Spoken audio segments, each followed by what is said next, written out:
Hello everyone, welcome back to the channel. My name is Chenyek. I appreciate each of you tuning in, whether you are here for the first time or you are part of the growing community that believe in truth, accountability and standing for the people.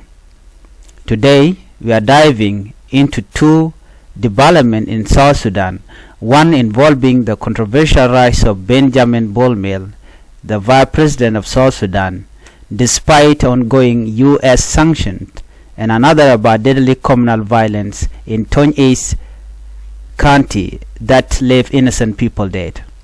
Let us start with the leadership story that is sparking a lot of heated conversation. In April this year, Sudan's Post reported that the U.S. Treasury Office of Foreign Asset Control, or OFAC, had renewed sanctions against Benjamin Bol Mel, the Vice President of South Sudan. These sanctions fall under the Global Magnitsky Act, which target individuals involved in corruption and human rights abuses.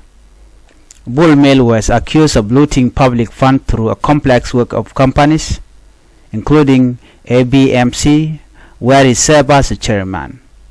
Now, instead of distancing himself from this controversy, President Salva Kiir did the opposite. First, he appointed Bol Mel as a vice president and chairman of South Sudan Economic Cluster.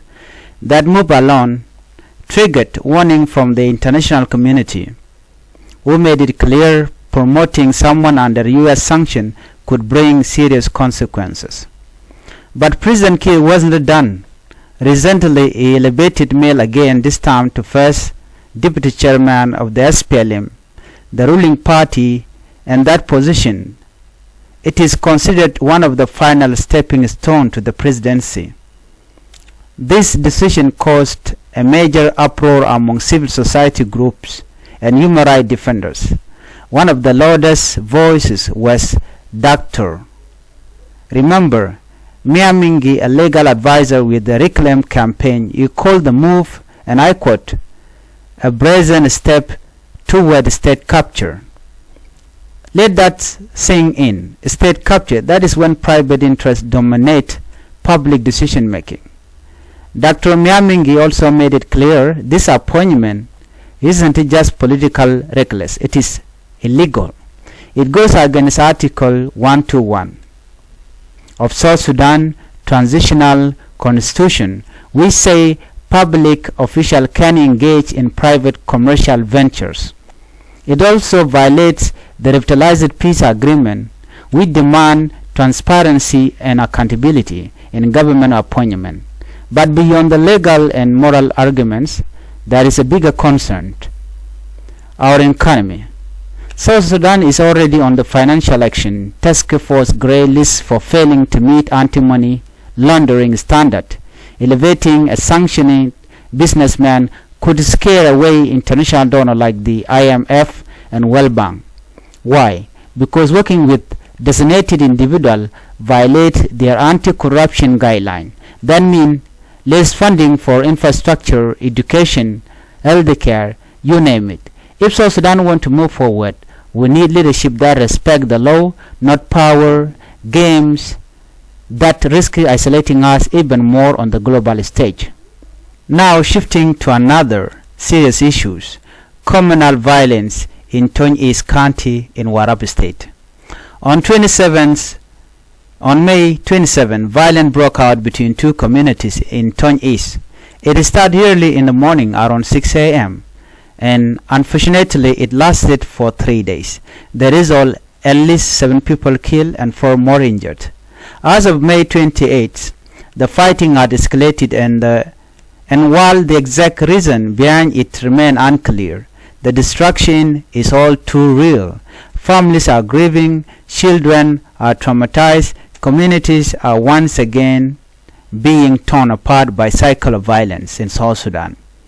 The state government quickly condemned the violence and deployed 1,500 soldiers from Division 11 to the area to calm things down.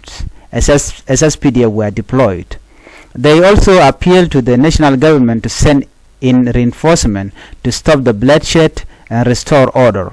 But let me be clear, military response alone won't solve this. What we need is a real commitment to peace building. That means dialogue, justice, and real reconciliation effort on the ground. Without it, this kind of tragedies will continue to repeat. We cannot allow blood to keep spilling while we wait for leaders to act.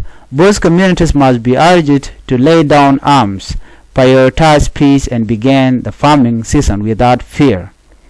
Food security, not conflict, should be the priority. So to all my viewers watching right now, this is bigger than politics. Whether we are talking about national leadership or local violence, it all comes down to one thing: accountability. We need leaders who serve the people, not themselves. And we need communities that choose dialogue over distraction. If you agree, drop your thought in the comment section. What do you think about Bol Mel appointment? And what would be done to stop violence in places like Tonj East, Greater Penal, and so many more? Don't forget to like, share, and subscribe. More content like this is coming because the truth needs to be told. Thanks for watching. Stay safe, stay strong, and I will see you in the next chapter.